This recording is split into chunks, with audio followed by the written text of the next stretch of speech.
So let's do example number 1 for the static analysis of helical compressive springs. In the analysis of helical compressive springs, this is a design. So when we talk about design, we are typically talking about give me what your wire diameter is, all the mechanics of the spring itself. Okay. First, what we see in this problem is that you have a spring in its free length, and this spring is has a preload applied of 100 pounds. Then is further applied. There's a further load applied of 150 pounds. And what you see here, the difference of the deflections here, that delta will be 0.75 inches. Okay. And this information, that pin and cauldron, is mainly important for fatigue. So it's for static, it's not that important.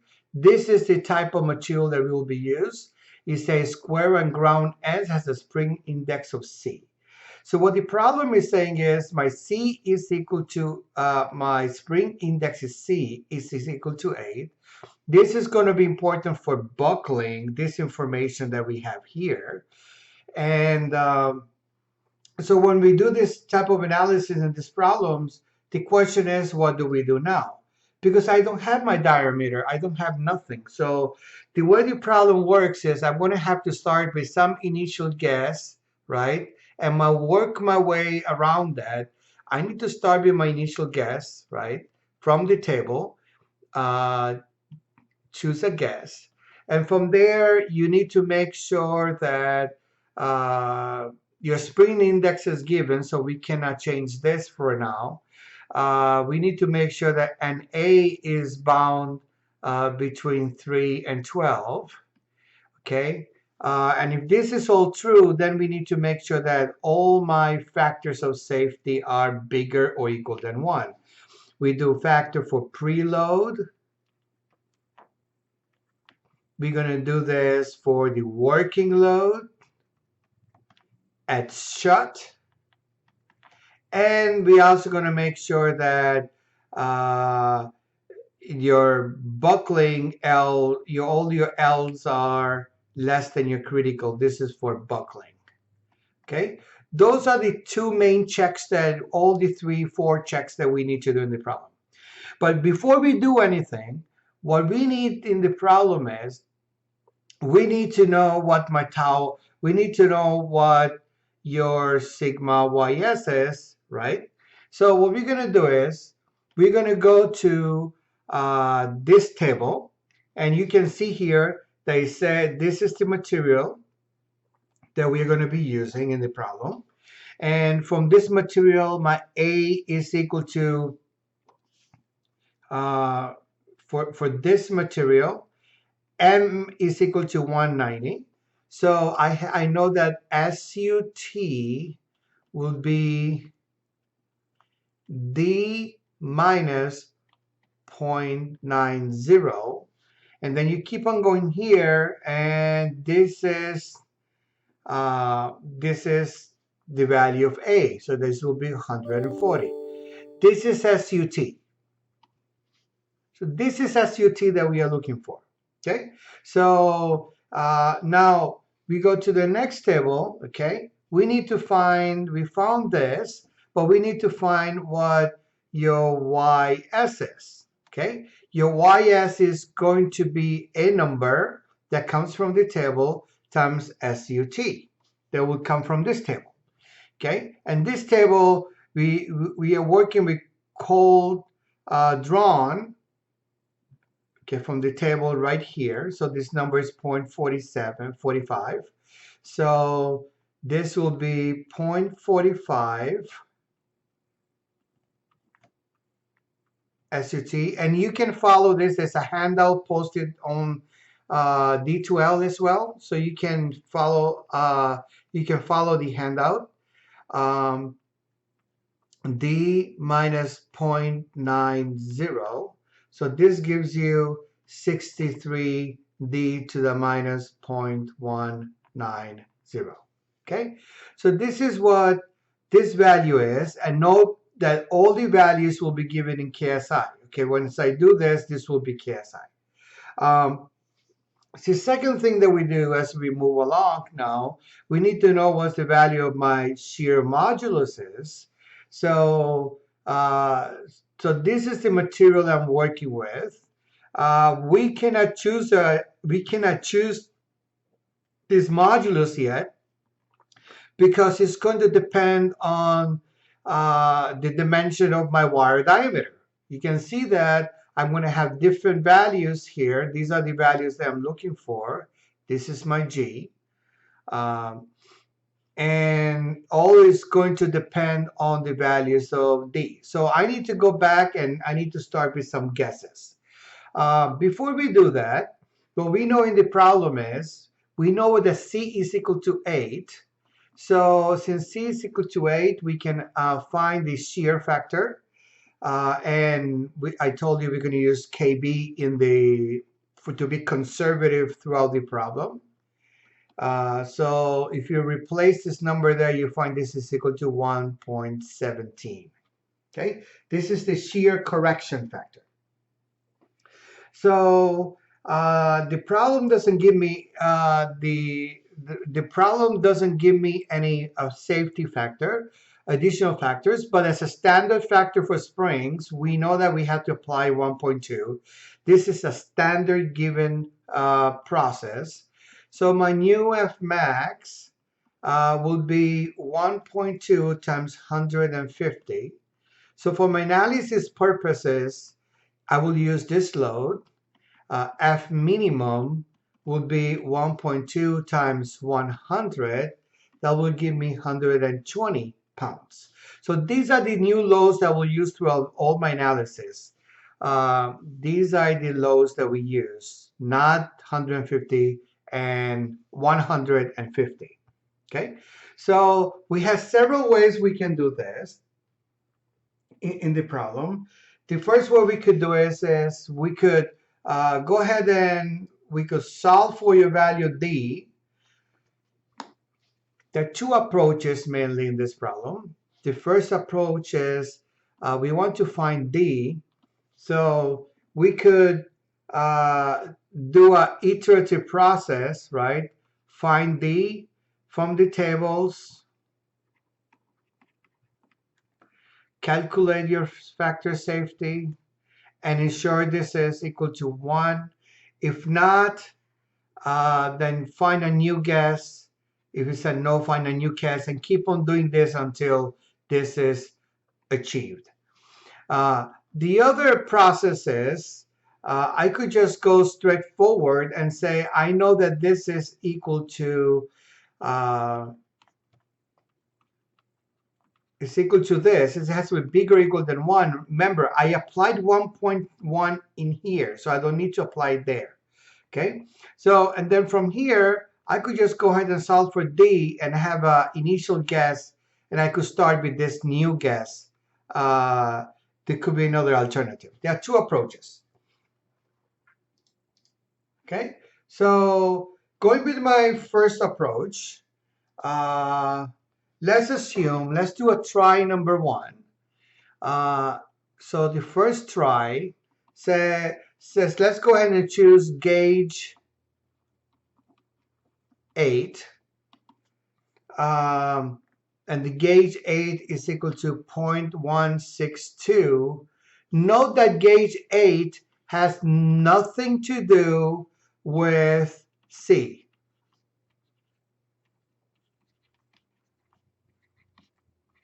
Okay, this is your spring index. This is your gauge number. Okay, just happens to be the same number in this problem. So if I go to gauge number 8, I can go here.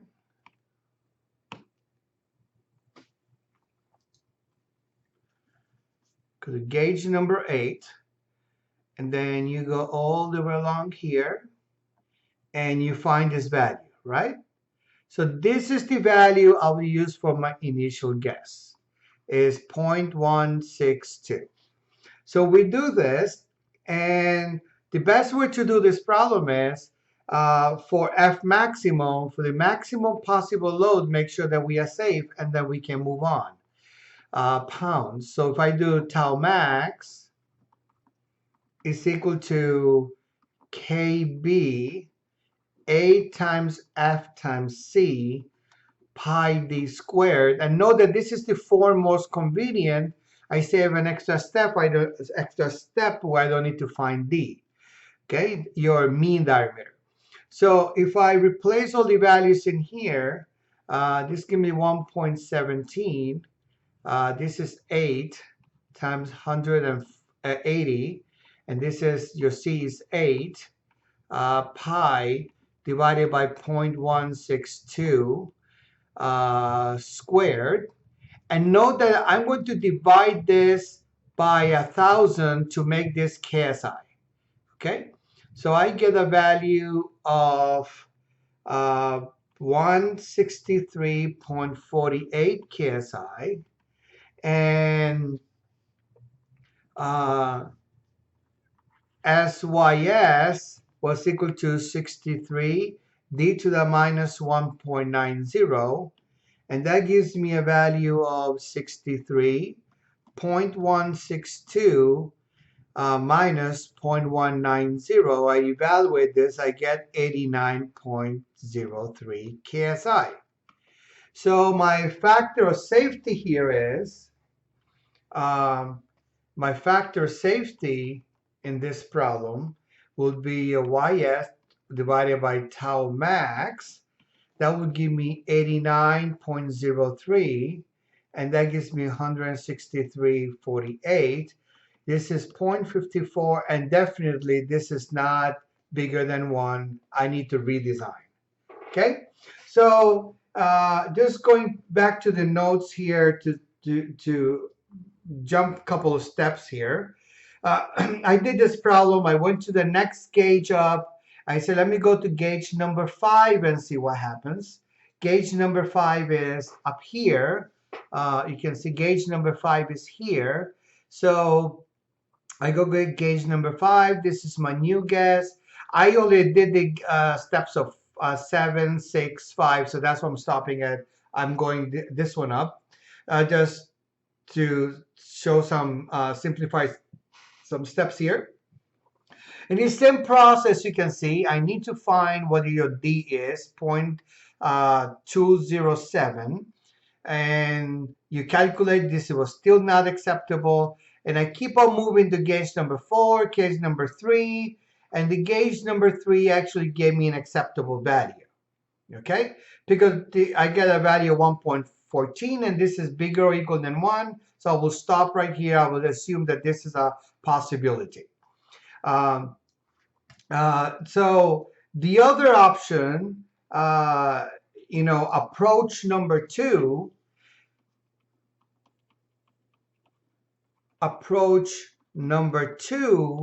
consisted in, let's go ahead and take the whole equation and let's replace the numbers there. So basically what you're doing is you're saying tau max has to be bigger or equal than 1. So this will be YS. This was 63 d to the minus 0.190. This is 117, 8, 180, 8 divided over pi d squared. And don't forget this 1,000 to make this KSI, because this is in KSI. I need to make sure that this is also in KSI. Has to be bigger or equal than 1. So I solved for this for D, and the equation basically becomes 68 D1 A10 bigger than 1. From here you can solve and you find that your D has to be bigger or equal than 0.226. So you go to the table, okay? You go to the table and you can see that it was 0.226. So you go here, this is not it. So the next one up in the table is this one. So we're going to go with this gauge, and that was exactly what we found from an iteration process as well, right? So we did the iterative process, and the iterative process also gave us the same value. So we're going to start with this, and let's see what happens rest of the problem. Okay, so before we move on, we need to find the material properties. Okay. So with this, we need to find the material properties now, because the material properties depend on your D. So your S ultimate is 140.2437 minus 0.190, and that gives you a value of 183. The same thing here, I'm placing there this value, 437, and that will give you 82. So I have these values, and my diameter is bigger than a 0.125. So if you go back to the table, you are above this value, so this is the value I use for G. Note that when I use G, I have to put 10. I have to put the value of 11.4 times 10 to the 3 to keep it in KSI, because this is given in MSI. Okay? So that's how I found this value here. So now that we have this, we're going to go and find all the spring mechanics here. So when the mechanics of your spring, and I got all the other checks, is C times D has to equal to A times 0.2437, and that gives you 1.950. This is your mean diameter. And then your spring spring rate K would be nothing else delta F over delta Y, and that comes from the beginning of the problem.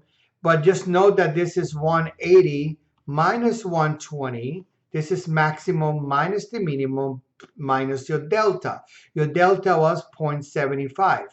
If you remember from the beginning, when we started the problem, we said that delta was 0.75, but we cannot use these values, because these values have to be multiplied by your factor of safety, your design factor, sorry. Okay, so that's why we are doing this, and this gives you a value of 80, and the units are pound inches. So now we're going to go and find all the deflections. The deflection for your initial loading is F minimum divided by K, and that gives you 100.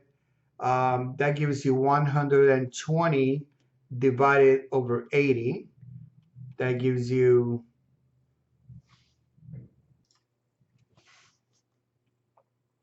1.5 inches. And then the minimum working length is delta work. This is given in the problem. Okay, Y work. That's given 0.75. I can calculate that, and it will give me the same value. Y clash is important. You will use that later. That would be let's put 15% of your Y work. Nothing is given, just use 15. And that gives you 0.15 times 0.75 gives you 0.112 inches. And your total length, the total length of your problem then would be, the total length would be the Y initial plus Y work plus Y clash, and that would give me 2362.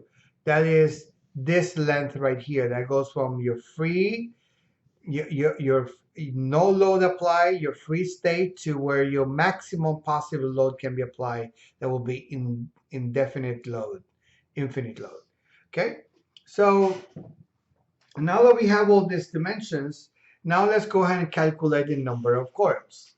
The number of coils in my problem, again, I decided to use this version of the equation because I have the small d and a big C. And so if I replace all the numbers in here, 11.4, units, please watch out for units. You have to make sure that everything is in pounds and inches and psi in this particular equation. 8 to the 3, 80. This gives you 8.48. And then from here, you have to, for the next nearest value, quartered value, that will be 8.50. And you can see that this is between the acceptable range, 15. This is the range that we need to make sure we can do this. And then if you go to table, this is table 10.1, by the way.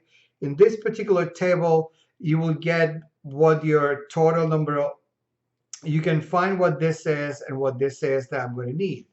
So your NT is equal to NA plus 2. You can see that different cases have different values, and you have to pay close attention to that, okay? You have to look at the boundary condition. So that would give you 8.50 plus 2, that would give you 10.50. LS, we'll come back to LS and calculate that. So we can move on to first check is static. And for your static check, I'm going to use a F minimum of 120, 120 pounds. And that will give you tau maximum is going to be KB times 8 times F minimum C over pi d cubed. If you replace all the values in there, you find this gives you 48.59. And your factor safety is factor safety we calculated as YS in tau maximum. This is, by the way, this is all preload. That's check number 1. You can see that I'm using F minimum. So this gives me 82.38 divided by 48.26. And this gives you 1.707, bigger or equal than 1. This is acceptable. So we are good. The next one is the working load. We do the same thing again for the working load. For the working load, F max will be 180 pounds. That gives you tau max equal to KB, 8 F max C pi d squared. The only thing that changes is this number, and I get a value of 72.39 KSI. Remember, I divide this by 1,000 to get KSI. Define your factor safety, and your factor safety is equal to tau max 82.38, 72.39 is equal to 1.14, and this is bigger or equal than 1, so it's acceptable. Now I need to do the whole thing again, but at shut. Okay, so to do that, first I need to find my L sub 0, my free length. My free length is LS plus Y total, but my LS is going to come from this table again. where LS in this particular case is equal to D times NT. So it's my wire diameter times my total of active coils.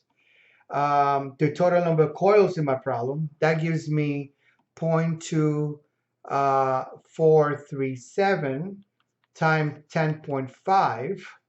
That gives you 2.559. So L sub 0 will give you a total value of 9.21. Okay, so your Y shut, I'm doing all this because I need to know my Y shut. This is the value I need to know. Okay, how much is my Y shut? And the Y shut in your problem would be L sub 0 minus LS. So this is the total distance from the total shut will be my L sub 0 minus this distance. Actually should give you the same value L total. But just to show you another way to calculate this, 63. And you can see that it's the same value that I got here. It's also 63. 62 is close enough. Okay. So now what I need to do is I need to calculate my F as shut. That would be K times Y as shut. That will actually equal to 80 multiplied 2.363. That will give you 189 pounds. And Y as shut, then is actually equal to tau max at shut will be KB, 8 F shut